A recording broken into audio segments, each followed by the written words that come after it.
Okay, so yes, I presume we're all experiencing it. It's a little bit chilly. So nice and easy, gently as you start up. Feet hip width apart, and just start off with quite minimal movements.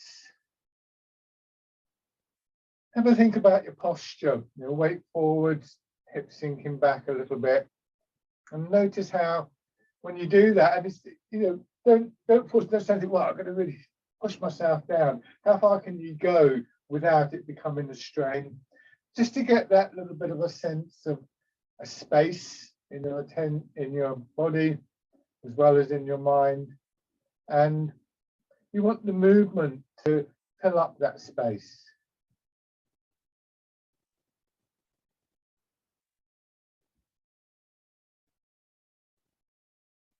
Make sure you can see yourself just sort of turning a little bit here.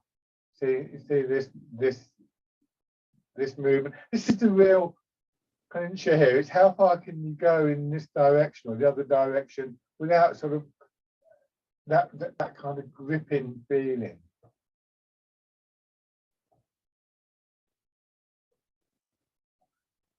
And as you begin to settle in, your attention focusing, you'll find that that movement, that space enlarges a little bit quite naturally. And as you are able to get that sense of not necessarily your hips going back more or down more, but a feeling of sort of releasing, of opening in your hips, buttocks, knees, that kind of thing, so that the feeling of dropping becomes stronger. And again, that helps to retain space, to increase space. And it's interesting how we can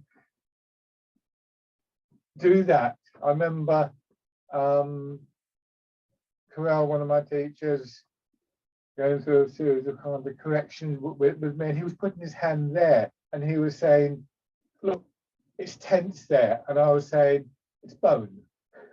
Yeah. He said, no, it's tense. And I said, look, it's bone. There's a bone there. There's a big bone. It's called the collarbone, And I was getting a bit frustrated with him because he was saying, just try and say it's bone. Bone is meant to be fairly solid. And then a couple of months later, I was feeling, it's gone down a bit. There is more space there, sort of thing. And it's just a slow process of allowing your body to release unnecessary tightness, unnecessary stiffness. And sometimes we implant an idea, oh, right, it's bone, yeah, okay. And however resistant the idea is implanted, and gradually the idea kind of sinks in.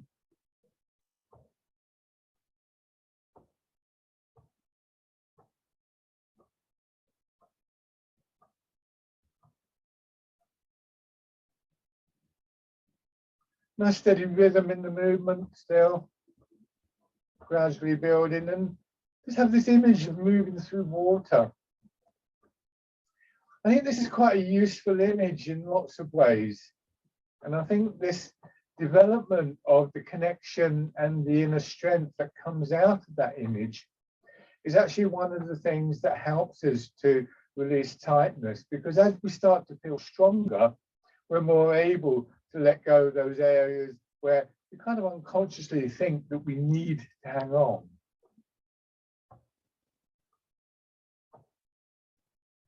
So I've sometimes drawn your attention to the idea that there's sometimes I describe it as a structure or something within your body that is stronger and continues to support you. And that can be a useful start, but I think the skeleton can be a useful starting point from that.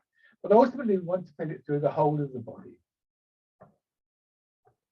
So that as I turn, and I turn my body, and I don't leave my arm behind, nor do I just like pull it around like that, that actually, as I turn, the movement is there at the same time, in theory.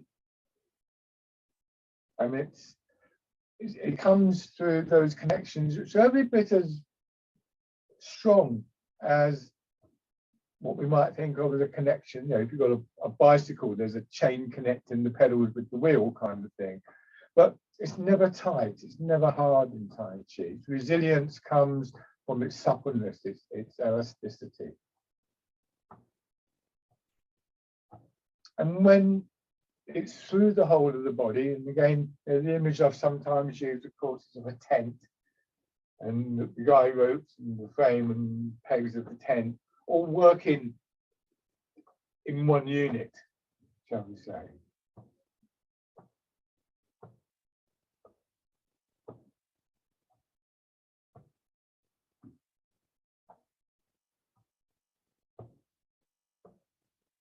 And raising your arm. It's also through that connection, and it's really, you know, I'm describing these things separately, but they don't exist separately. But it's this sense of the movement, the energy flowing, moving like water. And that too has a strength. And when we talk about flowing like a river, the flow of the river is a powerful force.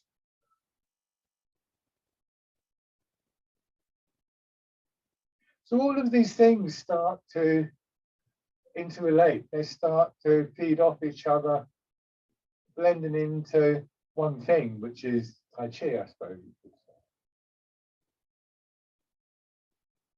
And just let your hands drop down, bouncing a little bit in your hips, knees, hands coming up your body. So again, if I turn sideways, hopefully you can see. Maybe you can't actually, come a bit closer. This is the movement. Can you see there? It's like I've got one of these little fitness trampolines. I'm just holding on to the bar and I'm just going, I'm not jumping up and down, I'm just doing this. So every time I drop down, I feel that push up. And that movement goes right up into my ribs and my shoulders.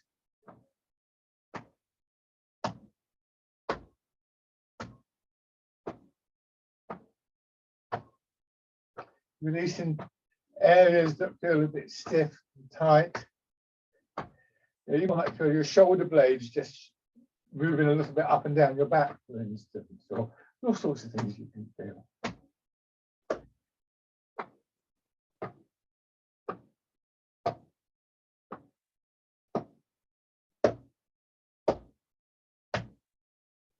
And then hands on your kidneys, pressing in gently. So your breathing comes nice and easy.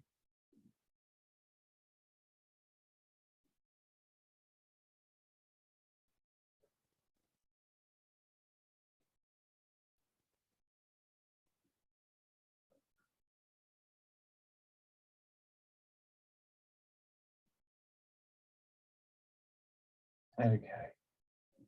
So those are characteristics that we want to try and maintain all the way through the different exercises, but which we will forget. So we'll lose them, then we get them back again, and so on and so forth. Give yourself a moment standing. And that stronger feeling in your legs, in your back, that slight sense of your rib cage hanging. Some of the old writings talk about the ribs having a concave feel. Remember that all of these ideas are corrective. So if somebody's standing there and they've kind of got their chest puffed out, then this will feel concave. But if you're already a little bit concave, then you'll go to this. So only really take on board these things when they mean something to you. The idea is to get this feeling that the front of your body doesn't have to hold on. You don't have to tighten your belly or your chest or your sides or whatever to somehow stop your internal organs from drifting away or something like that. And slowly over a period of time, the body conditions, and particularly the muscles will condition to a point where that you feel held in this without that straining. And then just letting your hips drop back and push up. Nice, steady, smooth movement.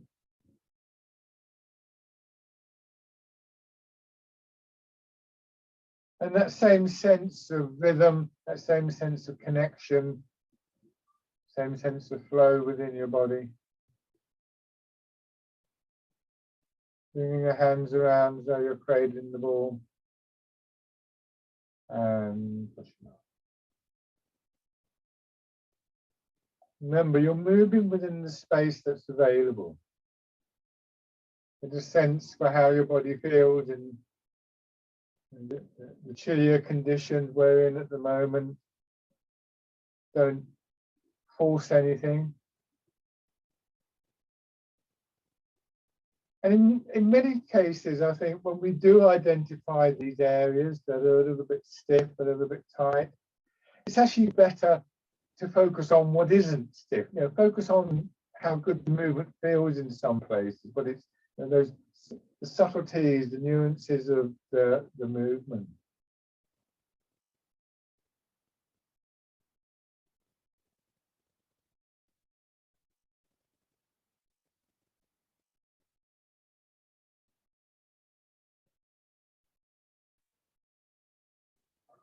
One of the reasons we always start with very simple movements is to make that possible, to give us a sense of, yeah, this is how it can feel.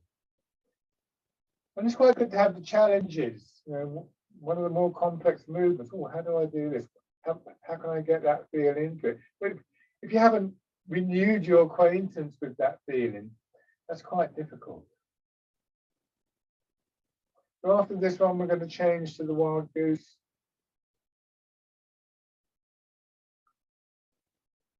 And it's about hip height coming out.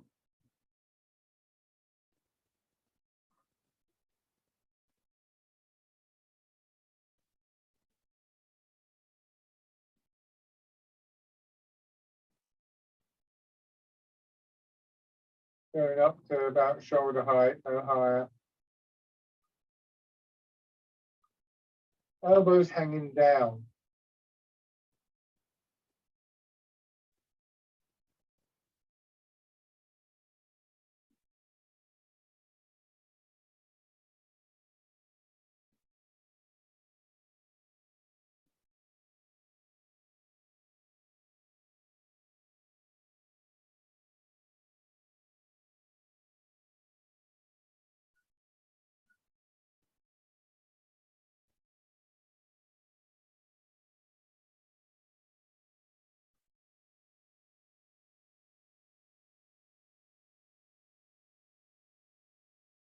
And then parting the clouds.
Dragon plucks the stars from the sky.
Now, pushing in four directions. Just go nice and easy with the turn. Some of you, I know I've talked to you about this sort of like progression of the turn, but again, remember, ensure you're aware that those muscles either around the vertebrae and get a little bit tight. You may well find yourself with less real movement there, less space to move in.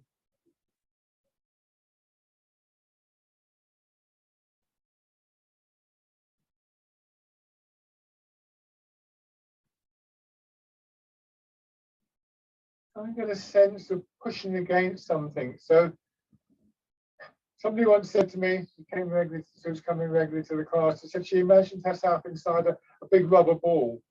But she admitted it was a slightly odd image, but it's a very apt image. It's like you've got these elastic walls around you and you're pushing out against them. And at a certain point, the resistance becomes too strong and you'd have to stiffen up. So you just let yourself come slowly back. That's a slightly stronger image than the one of moving through water. And this is part of the progression in these arts. Water is a very smooth image to work with. The idea of pushing against an elastic wall, or sometimes use the image of pushing your fingers into mud and things like that. These are slightly stronger images, and there's a comparable increase in that internal feel that I'm pointing you at.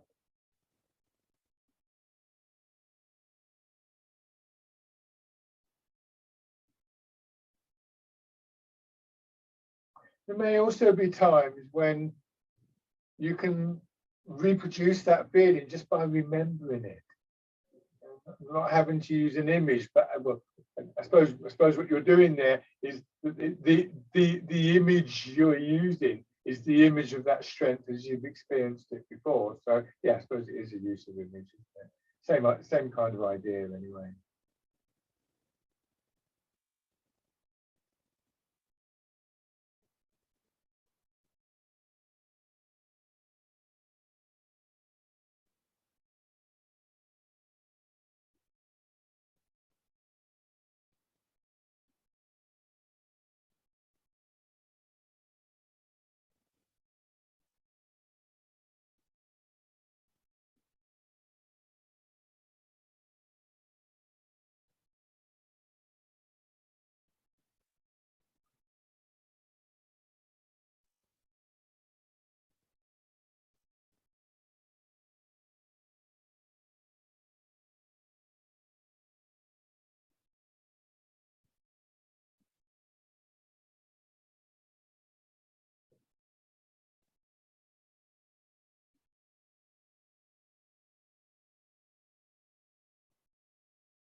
One more round.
carefully if it's comfortable with the turn. Very strong, that pull on the side. It's right about there as you turn. So watch that.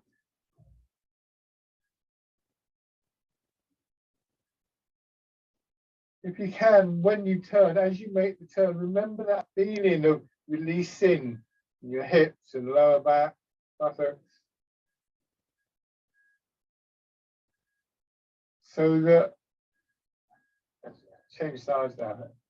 So as you're moving into a movement, you're aware of that possibility of release, of letting go. And that can actively help you to make the space.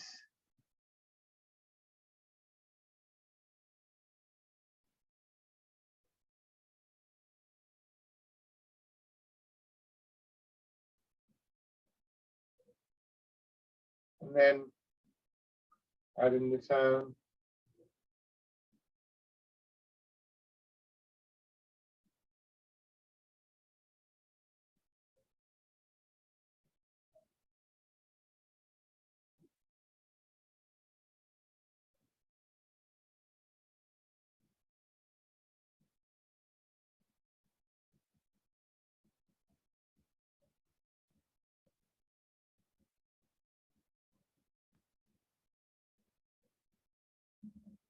And rowing a boat in the middle of the lake.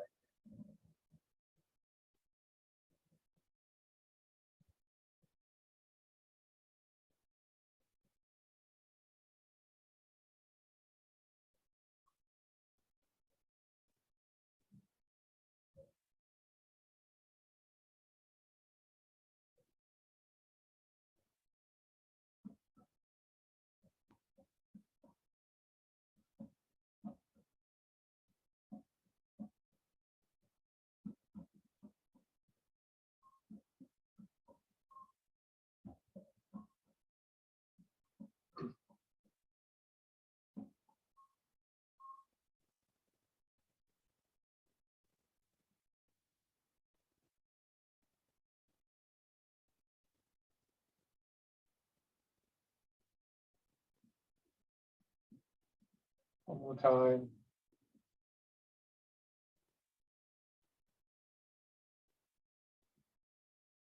And polishing the table.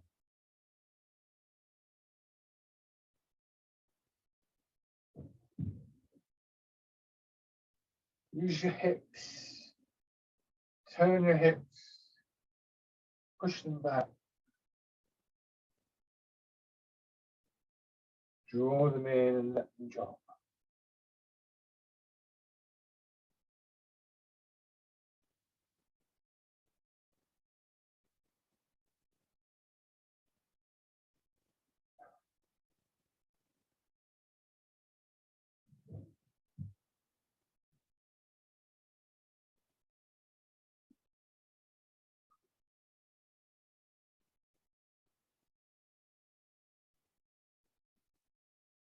One more time.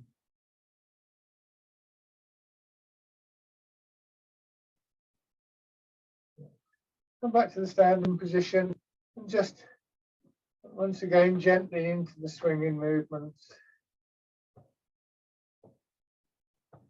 Just try and let your arms, your hands relax.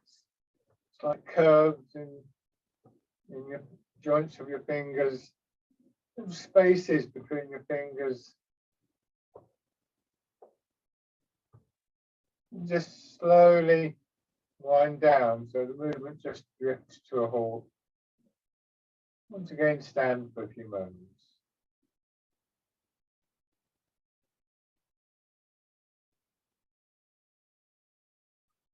Give your legs a shake. Good. Let's do bear play. Haven't done that for a while. Bear play is one of those lovely movements, I think, which can so easily work the whole body. But don't get carried away with it. We're always looking in Tai Chi for this coexistence of the flow of the movement and the precision of the movement. some of you would have heard me say before, but if you look at a river, the water flows through the channel of the river, right down the riverbank, and the water just floods out and it loses some of that flow because it needs the precision to continue the flow, and the flow carves out the channel. So it's not either or. You can't with Tai Chi. Tai Chi is it's not like a wine tasting. It's not like a kind of buffet in a sense. You don't go, well, I'll have some of that, but not that. If it's something that you want to build and to develop as an art for its own sake, then you can't do that. If it's something that you think, well, I quite like Tai Chi because it helps me to do X, Y, or Z, that's fine.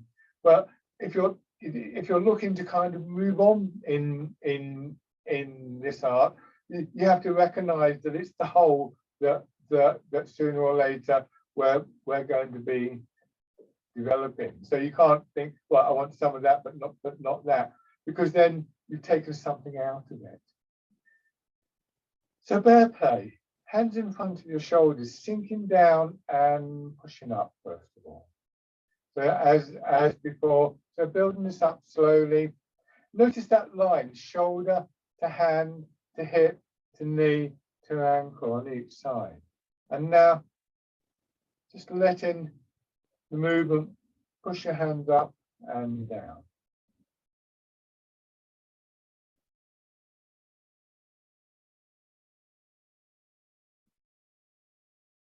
And you turn.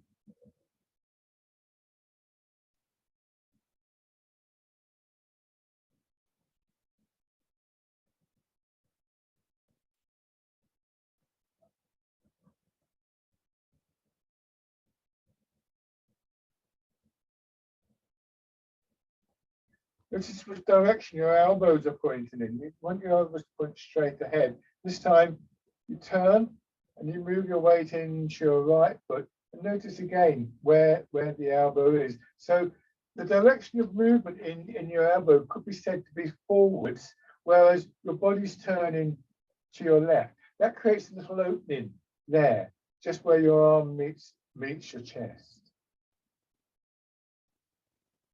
And then you come over, do the same thing on the other side. You can let your shoulders roll, let your hips roll a little bit, of course. And then the hand comes out. Again, notice where the hand, you can see more clearly now, my fingers are pointing directly towards you, directly towards the camera, but my chest is slightly diagonal, and that helps you create the opening here. And I point that out because it's a very common error is to go here. So it's your right hand out, it's directly above your right foot, pointing in the same direction. And then on the other side, same thing here. Fair play. A supple, soft feeling in your spine.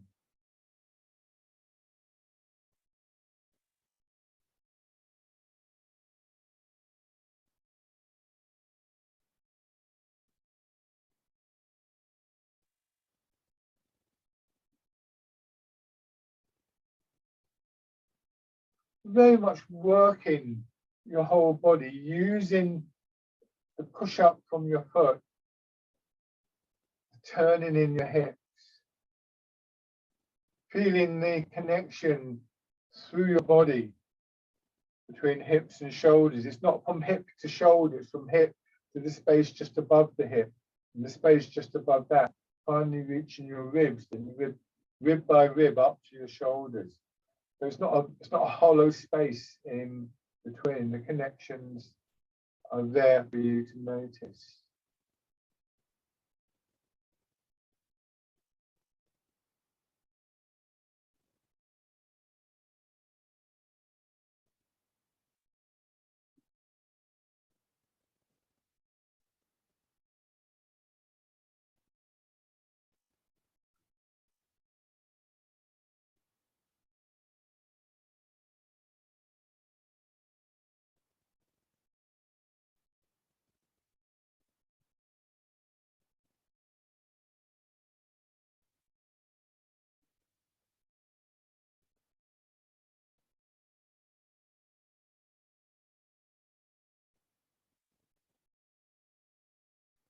Now, come into your right, pressing down there. And instead of just going back, turn out a little bit. And as you turn out, you can feel the spring in the leg loaded a little bit more, and then into hitting the ball in front of the shoulder. Here, your heels come off the ground alternately. It's actually quite a nice movement for the leg. I exaggerate this kind of movement with the leg really helps to soften up the muscles, get the blood into the muscles there. So don't do this, don't go like that with the leg stiff, that's that. You can see when my knee softens, my posture changes.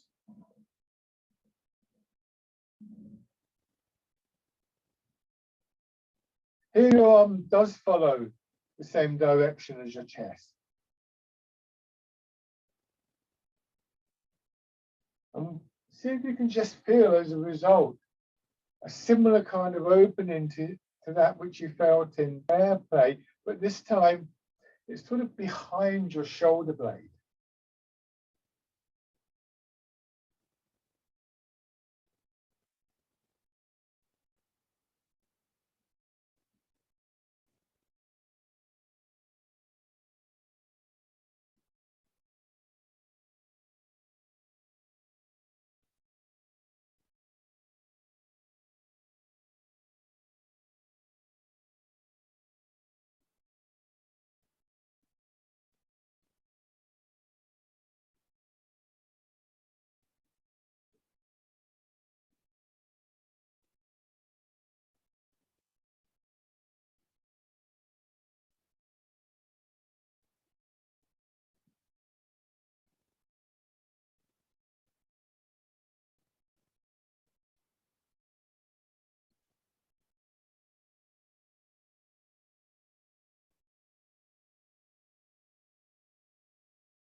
And then cow gazes at the moon. Slightly stronger again, as your hands go up, you'll feel it in your back. Turning just as far as you're comfortable turning, then letting your arms swing across. Here your shoulders drop completely. And see if you can keep that feeling of your shoulders dropping down. Imagine somebody gently pressing down on your shoulders as your arms swing up. And at first you think, well, that's kind of difficult. It is difficult. But if you just keep coming back to that image, like with a lot of things in Tai Chi, your body will find a way to fulfill it.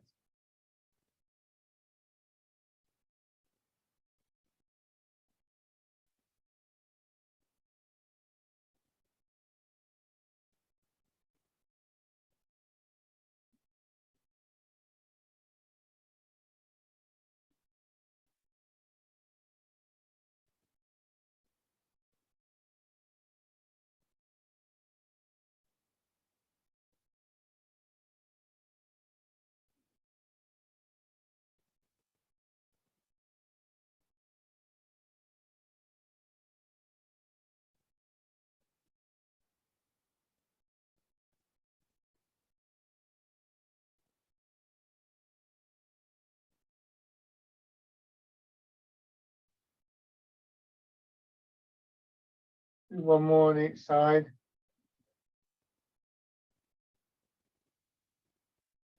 And then straighten up your feet. Hold the ball between your hands. Palms of your hands facing inwards.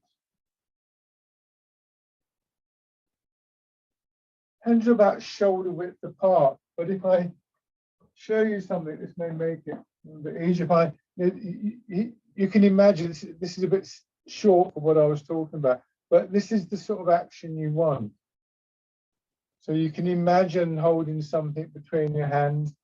If it helps you, at some point, try getting hold of some kind of light stick, or I sometimes use the inside of the cardboard tube you get from tin foil, the inside of tin foil or something like that, just to make sure that it's not that kind of movement.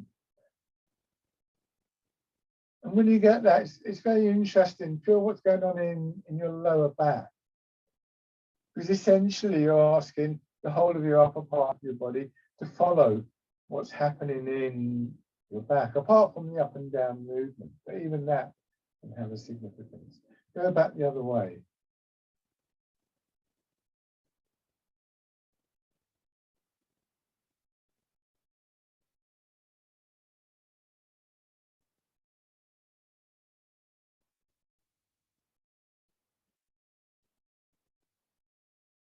So again, this time your arms, your hands are following the direction of the front of your body.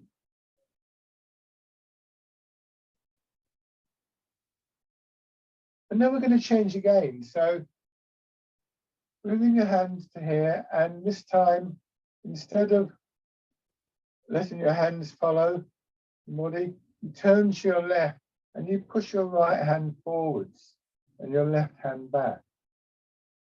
And now we're into circling arms.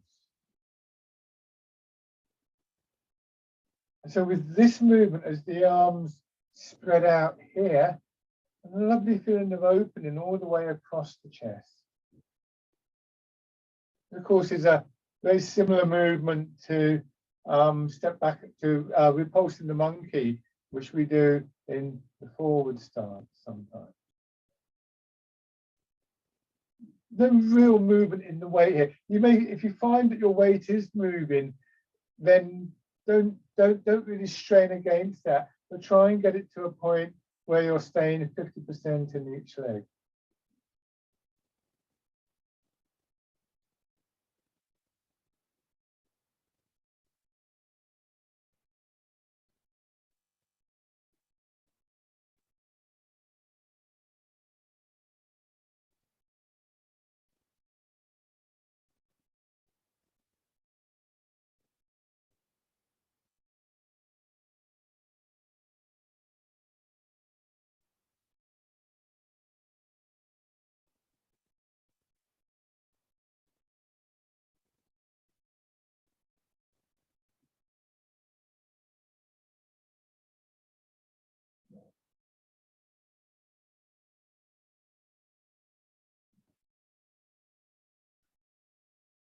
One more time on each side.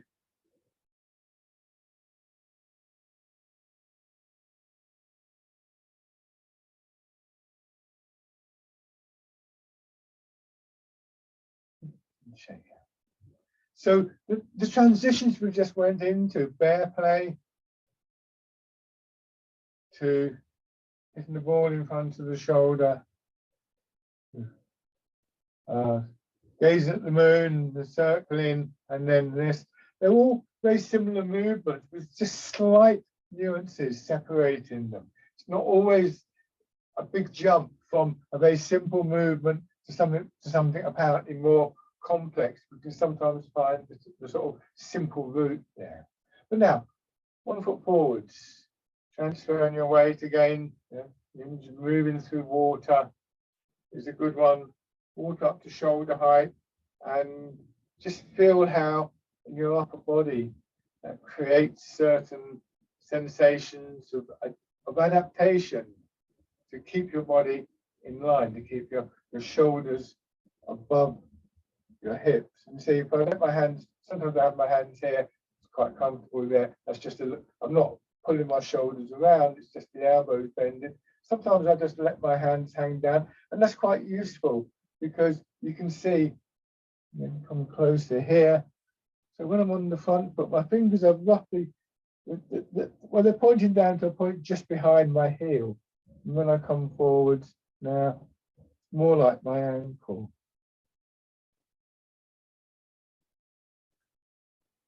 And that's a useful sort of rule of thumb, if you'll pardon the pun, that when your arms hang down naturally, if you're in good posture, something like your middle or your ring or your little finger will be pointing down towards your ankle bone.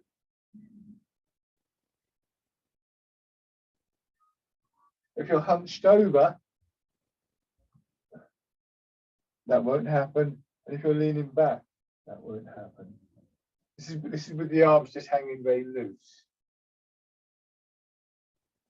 Raising your toes and your heel and keeping that alignment is very useful as you start to do this, because it's a key element in building the stability that we need. Much easier for your weight to drain down through your foot into the ground.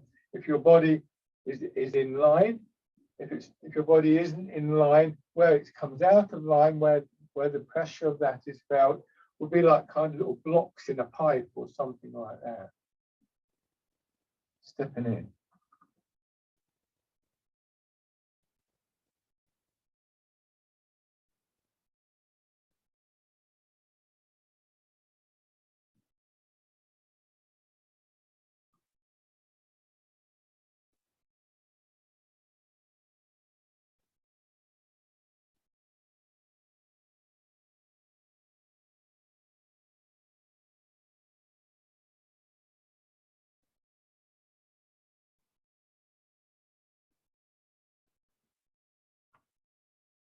And then on the other side.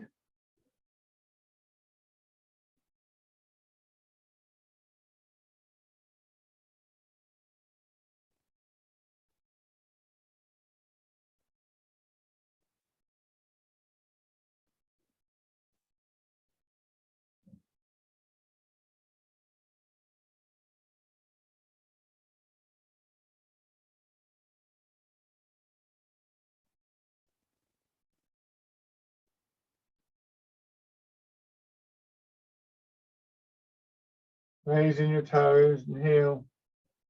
Remember, associated with that, in fact, initiated by that, is a good way of thinking of it, is the sinking of your hips, letting go again in your hips. It's again, hopefully a familiar feeling, and the recollection of that feeling can become the image that we work with. And I think in the end, it's almost like, not that I don't like the images that we use, they can have all sorts of meanings, but we get past the need for them in purely solo terms when we're thinking about what's going on in the body, because the images connect us with a sensation. If we pay attention to the sensation, then we have a very direct route back to it. I'm not saying you would never use the images. Stepping in, there may be all sorts of reasons for using them above and beyond simply getting the feel of the movement correct.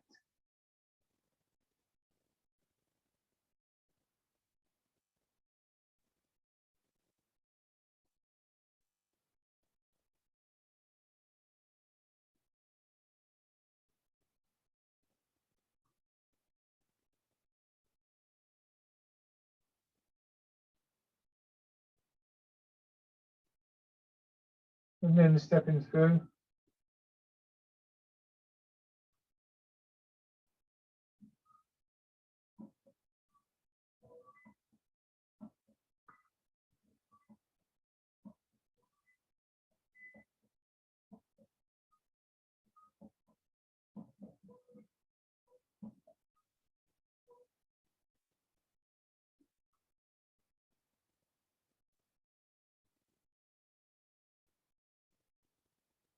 And then going back.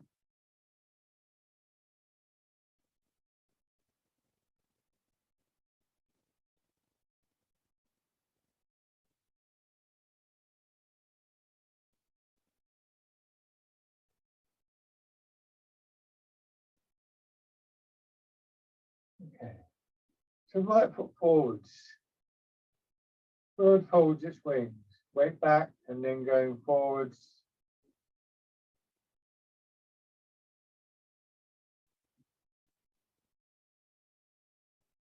The pace of the movement is dictated by how fast you're moving your weight.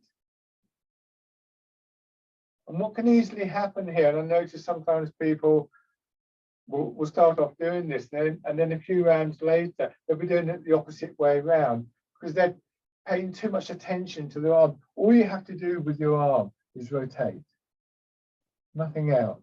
And so if from front to back, from back to front is a count of 4 as you move the weight, then it's a count of 4 as you turn. It's very simple.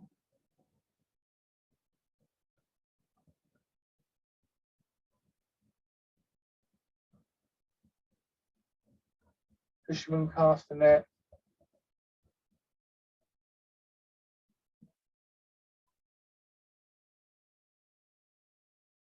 Here the arms will go a little bit further, purely because there's a little bit of momentum and energy there through those connections that I talked about earlier. And that's enough just to send them forwards a little bit more without having to sort of suddenly stiffen up. But again, it's the whole body that's doing it. And the swing forwards is neutralized because as my hands go forwards, now I'm ready to go back. So there's a sort of slight, that's exaggerated, but show you here as well. I'm in the back leg, my arms are swinging backwards, but my body's going forwards. And then the pull goes through. That was too far, that was a long way back, further than I would normally go back in that.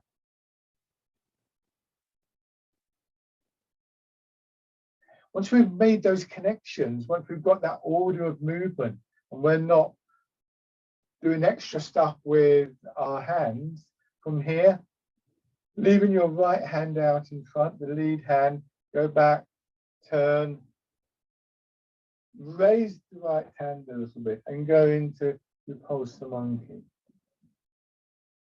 The main thing here is the turn in your body. You won't turn in your body for fisherman cast a net or bird folds its wings.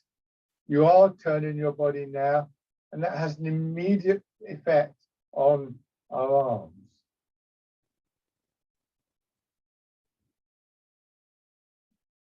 As I turn here, my hips are going round to your right. And that it's almost like my left hip and shoulder, push my left hand forwards and then pull it back and vice versa.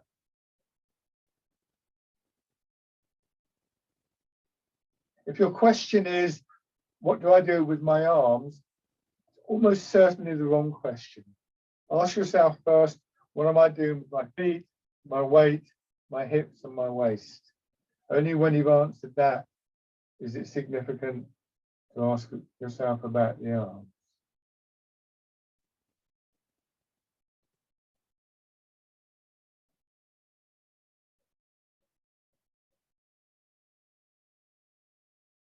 Okay, and shake out.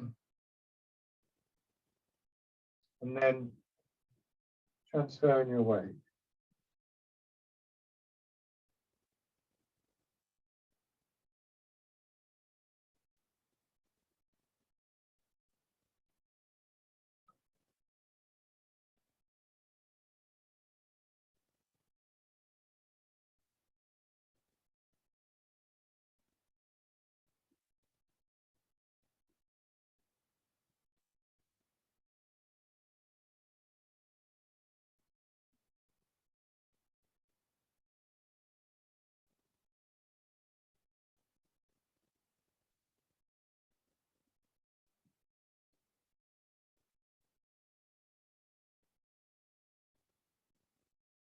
Bird folds its wings.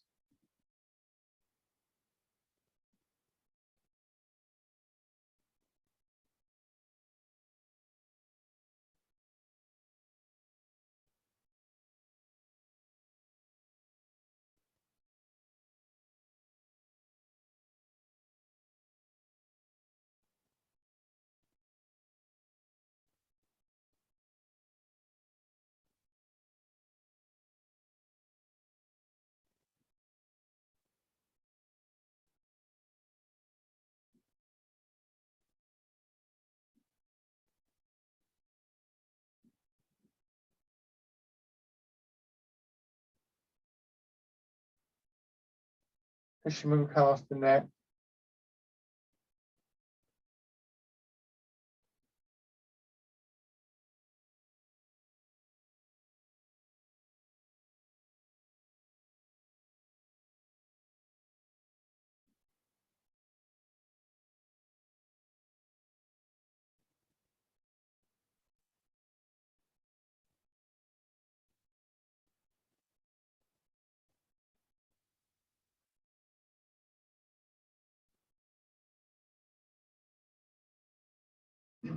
Yeah, your hips straight forwards, but now leaving your left hand behind.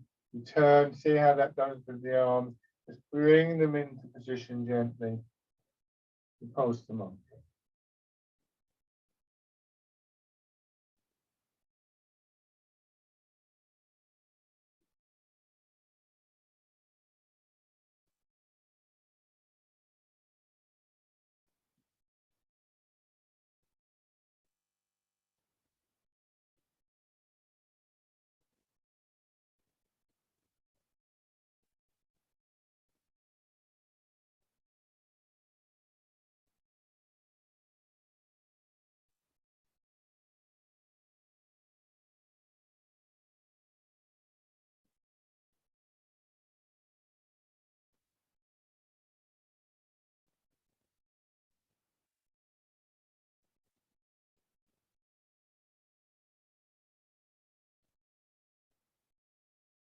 Okay. Shake out. Lovely. Right. Open your hands together.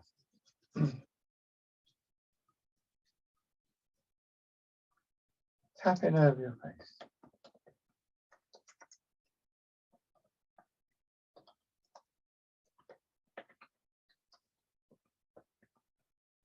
Over your head and neck.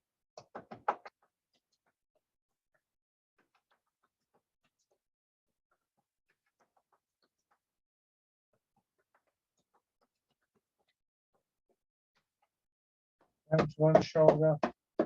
Your arm.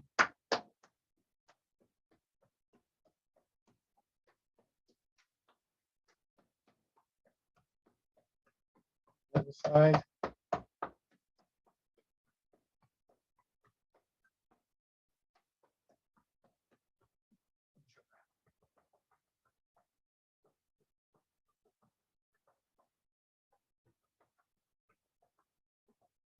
Round your hips.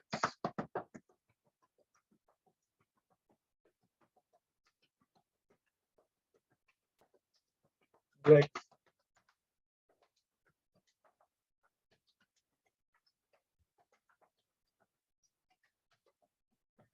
And light on your belly. And into the upper part of the chest.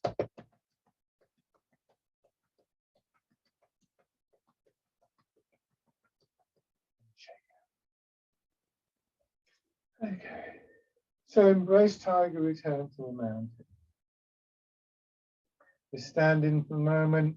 And again, the kind of recollection of the feel of the Tai Chi, and I talked last week about the taste of the movement and so on and so forth, is in itself an image that we can use. This idea that, oh, there's a shape there, there's something there that we can move into.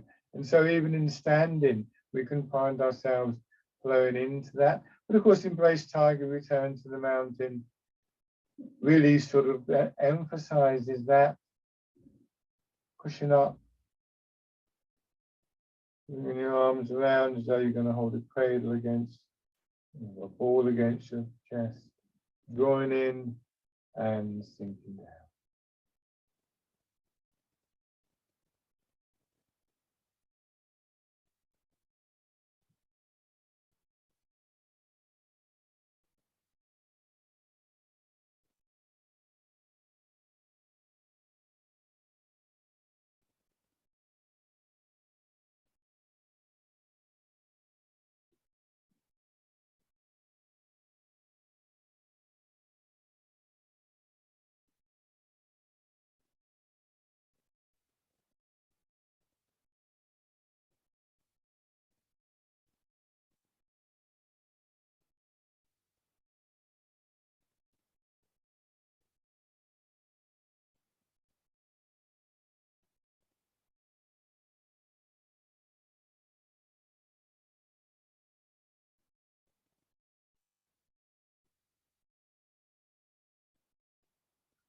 One more time.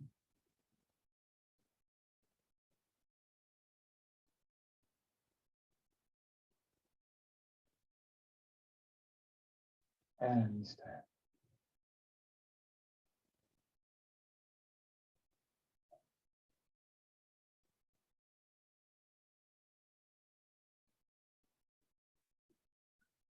And shake out. Fantastic. Thank you very much, everybody. As always, that was a delight. Yeah, cheers, Mike.